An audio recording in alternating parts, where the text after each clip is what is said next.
हामीले चाहिँ टिन ठोकेर लगभग आधी बनाइसक्यौँ। आज चाहिँ हामीले टिन ठोक्न स्टार्ट गरिसकेछौँ। यहाँ देख्न सक्नुहुन्छ टिन स्टार्ट भइसकेको छ। स्क्रुप चाहिँ ठाउँ ठाउँमा त हानेको। अब यो सकेपछि मात्र फाइनल हान्ने हो। यहाँ टिन असारिरहेछन्। यहाँदेखि तत्त्वको अलिक टाइम लाग्यो। राम्रो टिन छ, 20 फुटे हो। हामीले चाहिँ कति दिनमा सकेको छौँ, लगभग 2-3 दिन जति लाग्छ होला। यहाँ हाम्रो ड्रिल मेसिनहरू छ। यहाँ यता तल छेउमा धागो पनि तन्काएको छौँ। यस्तो छ, यस्तो छ काम। ल हामीले चाहिँ टिन ठोकेर लगभग आधी बनाइसक्यौँ। अब हामी 3 जना मात्रै छौँ। माथि 2 जना, माथि 2 जना, तल 1 जना। अनि अलिक यहाँ लगभग आधी भइसक्यो। यताको चाहिँ यो अलि अल्टर टिन आएछ।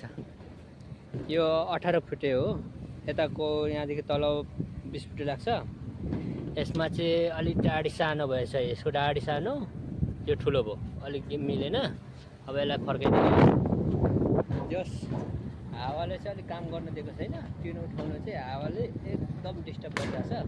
हावा भयङ्कर चलिरहेछ। अब यिनीहरूमा स्क्रुप थप्नु पर्ने छ। यो वारपार, यसमा वारपार थप्ने हो। जस काम गर्नु मौसम चाहिँ राम्रै छ, तर अलिकति हावाले डिस्टर्ब गरिरहेछ हामीलाई। म चाहिँ स्क्रुप हान्दैछु। यहाँ देख्न सक्नुहुन्छ म यो वारपार अनि यहाँ अलिक बिचमा हानेर उता बाक्लो हानेको। अब यसमा हान्दै जाँदैछु। यता हाने छैन। आज एकदम भर्खर पानी परेर घाम चाहिँ एकदम कडा लागेको छ। यो पानी पनि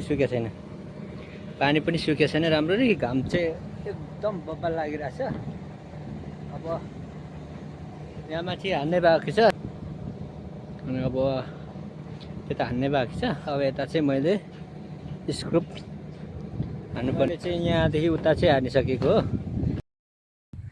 मैले चाहिँ यिनीहरू सबैमा स्क्रुप हानिसकेँ हो। यो एक लाइन पुरै परसम्म छ अनि यो एउटा छोड्दै परसम्म छ।